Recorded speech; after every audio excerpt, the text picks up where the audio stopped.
Buenos días, amigas y amigos de Domingo sin Estrés. Gracias por acompañarnos siempre en estos temas de cada domingo, donde reflexionamos de forma bastante sencilla sobre temas de interés humano, académico, intelectual o de interés profano. El tema de hoy es uno de los más tratados por la filosofía, por la religión, por la psicología, por la ciencia social y también por la historia, porque ha desembocado en muchos sujetos que han provocado hechos horrorosos y a veces también personas que pueden acertar y producir hechos virtuosos. Recuerden que cada domingo estamos aquí gracias a Francia Brick o Francia Avaloy. Ella es mortgage banker y puede asesorarle en cualquier préstamo hipotecario que usted necesite. Si, por ejemplo, quiere comprar una casa, un apartamento, en cualquier estado de Estados Unidos, llame a Francia. Ella le acompaña y le orienta de forma adecuada para una decisión correcta. Llámela al 718-344-0819. Francia Avaloy. Miren, hay una parte del Quijote, no recuerdo dónde, de ese gran libro que es El Quijote de la Mancha, como comúnmente se conoce esa obra monumental, ¿no? Hay un espacio del libro que dice, más allá de los siglos, creo que el Quijote que dice la frase, más allá de los siglos, al mundo siempre le sobrarán tontos. Qué frase tan profunda, ¿eh? No, eso quiere decir, en cualquier época, al mundo siempre le van a sobrar tontos. Gente que se complace con la tontería y la ejerce. El tema de hoy guarda una relación, pero es uno de los, probablemente de los rasgos más comunes que exhiben algún tipo de persona y de conducta. Estamos hablando de la vanidad. Para la religión siempre fue un pecado capital. Incluso creo que fue Gregorio Magno el que calificó los 7 vicios, los 7 pecados capitales en el siglo VI. Creo que fue Gregorio Magno que dijo que era el vicio maestro, porque la vanidad es la matriz de la mayoría de los vicios y de los pecados. Entonces la vanidad,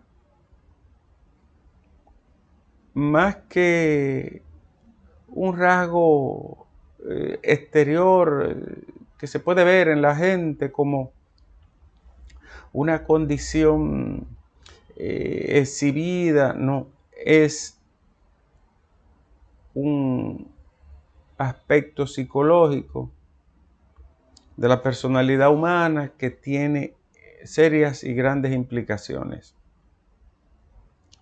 La palabra vanidad recoge mejor su acervo, su expresión lingüística se recoge mejor del latín, que es vanitas, así con V, con B corta. Y vanita quiere decir vacío, hueco, falto de sustancia, vacío o vaciado. Entonces vanidad es un hueco, es un vacío, aunque quien la practica y la profesa muchas veces no se da cuenta. Si es un hueco, es un vacío, es una falta de llenado, entonces es un trastorno. Ahora bien, ¿cómo se expresa la vanidad a través del tiempo? ¿Cómo se expresa? Es decir, ¿es solo que soy vanidoso por serlo y me satisface ser así? ¿O es que procura otra cosa? ¿Qué persigue? Regularmente, la vanidad es una expresión que procura causar en los demás una sensación que el sujeto cree o o es merecedor de ella. Busca reconocimiento, pero no es un reconocimiento basado en algo que todo el mundo persigue, ¿no? En un trabajo, en un arte, en un talento, en un don. No, quiere ser reconocido bajo cualquier condición y por eso inventa y recrea el vanidoso situaciones que muchas veces se alejan del altruismo o de la bondad que incluso trata de provocar o de producir. La vanidad, por ende, es buscar en los demás un reconocimiento o una satisfacción del ego propio que no se consigue sino exteriorizando ese sentimiento, esa emoción. Por ende, también la vanidad tiene una carga tremenda de autovaloración. El sujeto considera que es merecedor de ser reconocido, ser adulado, ser bien visto, ser alabado incluso. Y esa autocomprensión se convierte en un sesgo. ¿Qué es un sesgo? Un sesgo es una percepción errada y casi siempre fija sobre un fenómeno o sobre uno mismo que nos hace concebir a nuestra creencia por encima de cualquier otra opinión, posición que sostenga una persona contraria o el grupo. Por ende, el sesgo es un self bias, es como una especie de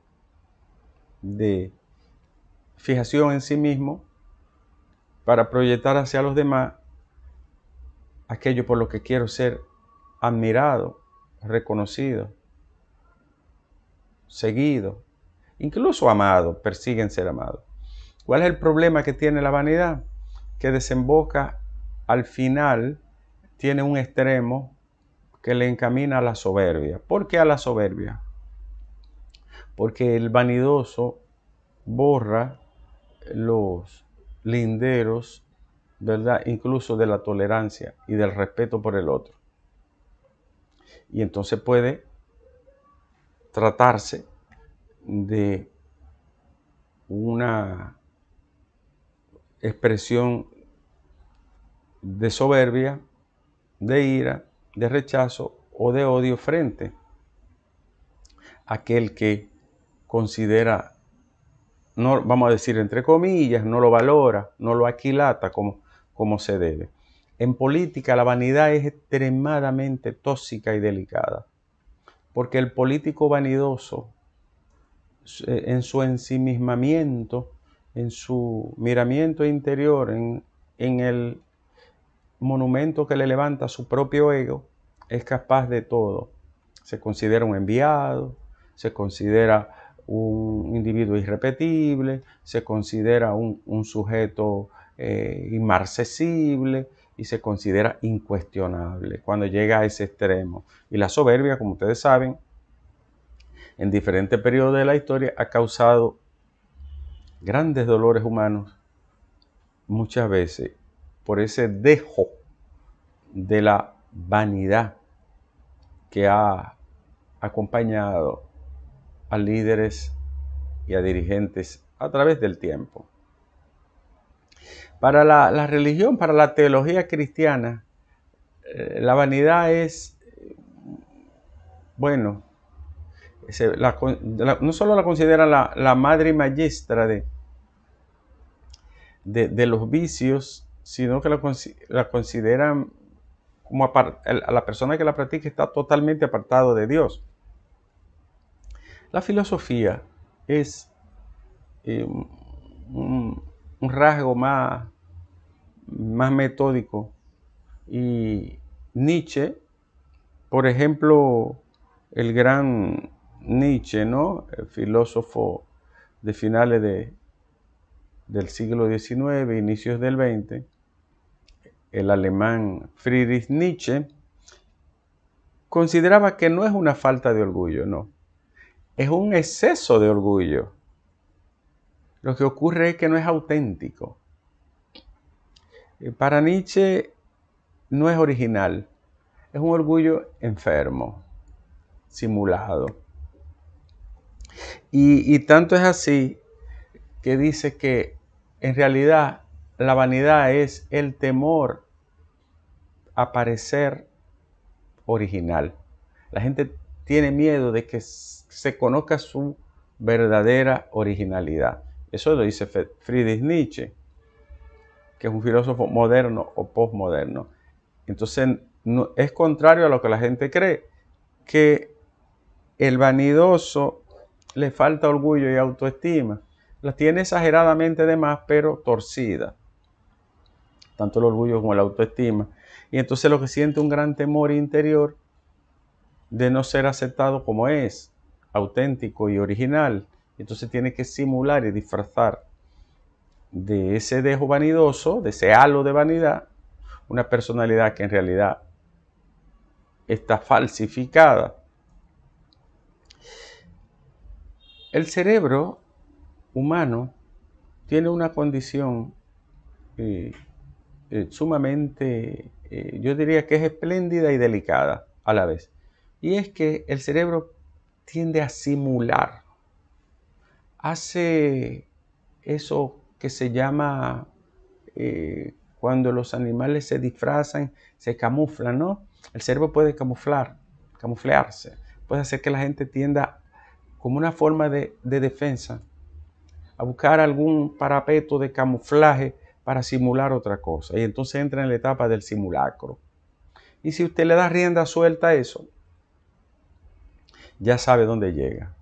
La simulación, por lo tanto, es una falsificación que el sujeto realiza para tratar de proyectar algo que en realidad no posee o que quiere que sea notorio en los otros.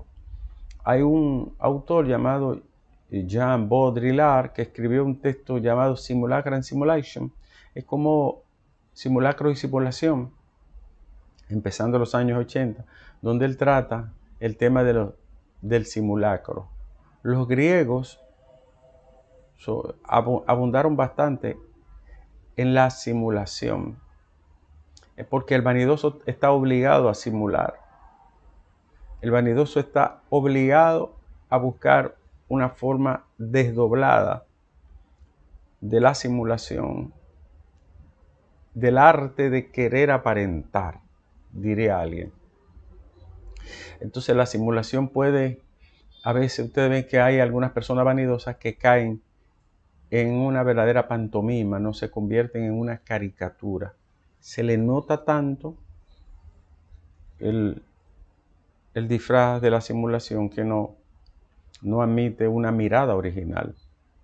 Y entonces los griegos trataron eso, le llamaban fantasma, le llamaban plagio a la copia, fantasma, y eidolon, que era como ídola, que era también una forma de simulación. Y fantasma es caricatura, una caricatura del original. Y eso fue probablemente la base del inicio de entender en la mitología, por ejemplo, a la figura de Narciso, que se consideraba tan bello, tan bello, tan bello, que se vio en un espejo así en el agua y quedó tan ensimismado que perdió el tino, se fue de bruces y se ahogó. Eso es un mensaje muy, muy, muy directo sobre la capacidad o incapacidad que tiene el sujeto para crear un mundo de ficción donde pierde por completo hasta el tino, ¿no?, y la razón sobre una creencia y una concesión que le estimula el acto vanidoso de ser reconocido, de verse bien.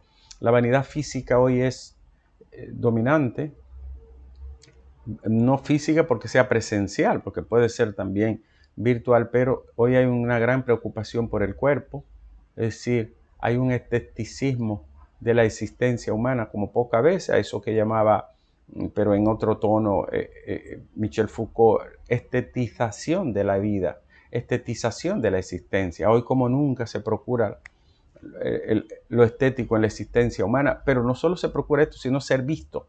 Y por eso, por ejemplo, la nueva forma de comunicación en esta era persigue sobre todo el like, el like, el like. Como su nombre lo dice, like, gustar, ser gustado, ser admirado, ser seguido, ser querido. En fin, la vanidad es una expresión psicológica que cuando traspasa los límites, ¿verdad?, de la tolerancia, puede terminar en una condición patológica. Y es sumamente peligrosa en gente de poder y en gente que maneja poder. El mundo de hoy tiene un diseño formidable para la gente que se pavonea en la vanidad, porque hoy todo es imagen, simulación a través de la imagen, y además hoy todo es tan intenso y extendido al mismo tiempo que puede tener una cantidad enorme de personas alimentando y dándole alimento al ego humano, que es el que al final recoge la condición vanidosa, el ego humano, ese yo, esa condición de mí primero y sobre todo y ante todo y por encima de todo. El narcisismo es hoy también una entidad muy vinculada, no siempre, pero es una entidad muy vinculada al elemento vanidoso. Finalmente, ¿qué hacer? Ser original. ¿Es difícil ser original? A veces sí. ¿Es mala la vanidad siempre? Bueno, cuando la vanidad proyecta solo ese arte de aparentar para ser gracioso, hacerse notar o ser visto, no generaría ningún daño. Pero cuando procura la notoriedad, la fama y la valoración por encima de cualquier parámetro, entonces puede ser una condición antiética y se ha llegado en algunos casos a condiciones hasta de consecuencias jurídicas, de ilegalidad. Finalmente, ¿cómo se controla, se doma el potro salvaje que a veces rompe las cuerdas y explota en una vanidad humana enorme? El antídoto contrario, la prudencia y la humildad. ¿Y qué es la prudencia? La prudencia es como una bisagra que te frena la puerta de la vanidad. Y la humildad es no presentarse como humilde, sino vivir humildemente. Vivir humildemente no significa pobremente, ni carentemente. Vivir humildemente significa vivir en el plano más auténtico posible de quien tú eres y respetando al otro siempre en el plano que esté y sobre todo suprimiendo el orgullo. Suprimir el orgullo humano. ¿Y cómo se suprime el orgullo humano? Es una práctica, un acto del vivir, es una condición ética, es uno de los oficios de la ética. Vivir como usted es, con lo que posee, con aquello que tiene, con toda la libertad del mundo, sin dañar al otro y autovalorando los dones que posee, que son muchísimos, y los que puede explotar sinérgica y positivamente. Señores, gracias a Francia Baloy, Francia A. Bri. Ella es mortgage banker y le asesora en cualquier préstamo hipotecario que usted necesite para comprar una casa o un apartamento en cualquier parte de Estados Unidos. Llámela al 718-344-0819. Recuerde, la vanidad es como una falsificación de sí mismo que te hace sentir bien, creyendo que los demás creen de ti lo que tú quieres que crean. Muchas gracias, señora. Nos vemos el lunes en Café con Nieve y el próximo domingo en otro tema de Domingo sin Estrés.